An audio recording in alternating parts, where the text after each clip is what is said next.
নমস্কার বন্ধুরা, শ্রাবণীর রান্নাঘরে আপনাদের সবাইকে স্বাগত জানিয়ে আমি আবারও একটা রান্নার ভিডিও নিয়ে আপনাদের কাছে চলে এসেছি।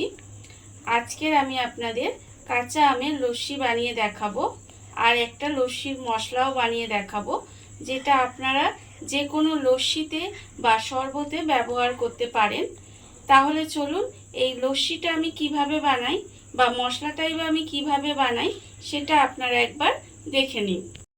প্রথমে আমি এখানে লস্যির মশলাটা বানিয়ে নেব। তার জন্য কিন্তু আমি প্রথমে একটা গ্যাস অন করে কড়া বসিয়ে নিয়েছি। এইবারে আমি কড়ার মধ্যে দিয়ে দেব, এখানে আমি রেখেছি 1 চামচ সাদা জিরে, 3টে ছোট এলাচ আর 4টে গোলমরিচ। এই মশলাগুলো আমি কড়ার মধ্যে দিয়ে দিলাম। দিয়ে এবার হালকা করে মশলাগুলো একটু ভেজে নিতে হবে। মশলাগুলো আমি শুকনো খোলায় হালকা করে ভেজে নিয়েছি। এটা লক্ষ্য রাখতে হবে যাতে মশলাটা পুড়ে না যায়। এবার মশলাটাকে ঢেলে আমাকে প্রথমে একটু ঠান্ডা করে নিতে হবে। মশলাটা আমি এখানে ঠান্ডা করে নিয়েছি। এবারে একটা মিক্সিং জার নিয়ে নিয়েছি, তার মধ্যে মশলাটা আমি দিয়ে দিলাম। এইবারে আমি এর মধ্যে দেব হাফ চামচ মতো বিট নুন দিয়ে এবারে এটাকে আমি গুঁড়ো করে নেব। মশলাটা আমার এখানে রেডি হয়ে গেছে। এবারে মশলাটাকে আমি আলাদা করে ঢেলে রেখে দেব। মশলাটা আমার রেডি করা হয়ে গেছে। এইবারে আমি লস্যিটা বানিয়ে নেব। লস্যিটা বানানোর জন্য প্রথমে আমি একটা মিক্সিং জার আবারও নিয়ে নিয়েছি আর নিয়েছি এখানে কাঁচা আম। যেহেতু এটা কাঁচা আমের লস্যি, কাঁচা আমগুলোকে আমি খুব ছোট ছোট করে টুকরো করে রেখেছি। এবারে কাঁচা আমটা আমি এই মিক্সিং জারের মধ্যে দিয়ে দিলাম আর এর মধ্যে দেব অল্প সামান্য একটু জল দিয়ে এটা একটা পেস্ট বানিয়ে নিতে হবে। পেস্টটা আমার এখানে রেডি হয়ে গেছে। এইবারে আমি একটা ছাঁকুনির সাহায্যে পেস্টটাকে ছেঁকে নেব, যাতে এর মধ্যে কোনো রকম গোটা আম বা কিছু না থাকে। সেটা কিন্তু আমাকে ছাঁকুনি দিয়ে ছেঁকে নিতে হবে। এইভাবে কাঁচা আমের রসটা বের করে নেব। কাঁচা আমের রসটা আমি এখানে বানিয়ে রেখেছি। এইবারে আমি লস্যিটা বানাবো। তার জন্য আমি এখানে রেখেছি 500 গ্রাম টক দই।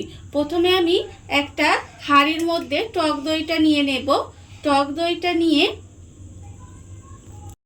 দইটা একটা রকম ডাল কাটা দিয়ে এইভাবে প্রথমে আমি একটু মিশিয়ে নেব, মানে ফেটিয়ে নেব। এইভাবে কিন্তু আমি ডাল কাটা ব্যবহার করেছি, আপনারা চাইলে কিন্তু মিক্সিতেও এটা করতে পারেন।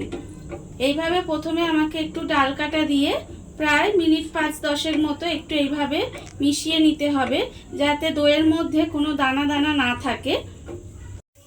ডাল কাটা দিয়ে দইটা খুব ভালোভাবে প্রায় 10 মিনিট মতো এইভাবে আমি একটু মিশিয়ে নিয়েছি। এবারে আমি এর মধ্যে দিয়ে দেব বরফের টুকরো। এখানে আমি প্রায় 15-16টার মতো বরফের টুকরো রেখেছি। সেই বরফের টুকরো আমি এর মধ্যে দিয়ে দিলাম। আর আমি এর মধ্যে দেব হাফ বাটি চিনি দিয়ে আবারও কিন্তু এটা খুব ভালোভাবে মিশিয়ে নিতে হবে। এইভাবে ডাল কাটা দিয়েই আমি কিন্তু এটা মেশাবো, যাতে চিনিটা আর বরফটা খুব ভালোভাবে এর সঙ্গে মিশে যায়। চিনি আর বরফ দিয়ে এইভাবে খুব ভালোভাবে মিশিয়ে নিয়েছি। এর ফলে দেখুন চিনি আর বরফটা খুব ভালোভাবে মিশে গেছে। এইবারে আমি এর মধ্যে দিয়ে দেব যে কাঁচা আমের রসটা আমি বানিয়ে রেখেছিলাম, সেই কাঁচা আমের রসটা আমি এর মধ্যে দিয়ে দিলাম। এইবারে আমি এর মধ্যে দেব যে ভাজা মশলাটা আমি এখানে রেডি করে রেখেছিলাম। সেই ভাজা মশলাটা খুব বেশি দেবো না, কিন্তু একদম ছোট্ট চামচের 1 চামচ পরিমাণে ভাজা মশলা এর মধ্যে আমি দিয়ে দিলাম। দিয়ে আবারও কিন্তু এটা খুব ভালোভাবে মিশিয়ে নিতে হবে। সমস্ত উপকরণ কিন্তু খুব ভালোভাবে মিশিয়ে নিয়েছি।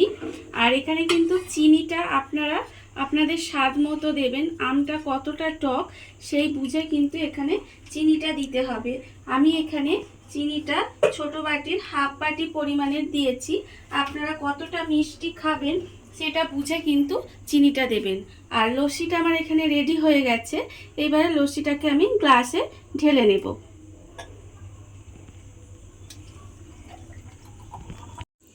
লস্যিটা আমি এখানে গ্লাসে ঢেলে নিয়েছি। এবারে ওপর থেকে আমি যে ভাজা মশলাটা রেডি করে রেখেছিলাম সেই ভাজা মশলাটা ওপর থেকে অল্প একটু ছড়িয়ে দেব। ছড়িয়ে দিলেই কিন্তু আমার কাঁচা আমের লস্যি রেডি হয়ে যাবে। দেখুন বন্ধুরা, বাড়িতে থাকা কত অল্প উপকরণে কত সুন্দর একটা কাঁচা আমের লস্যি তৈরি হয়ে গেছে, যেটা কিন্তু খেতে ভীষণ ভালো হয়। আর এই ভিডিওটা যদি আপনাদের ভালো লেগে থাকে তাহলে লাইক করবেন, কমেন্ট করবেন আর সাবস্ক্রাইব করবেন আমার চ্যানেলকে। আজ এই পর্যন্ত, নমস্কার।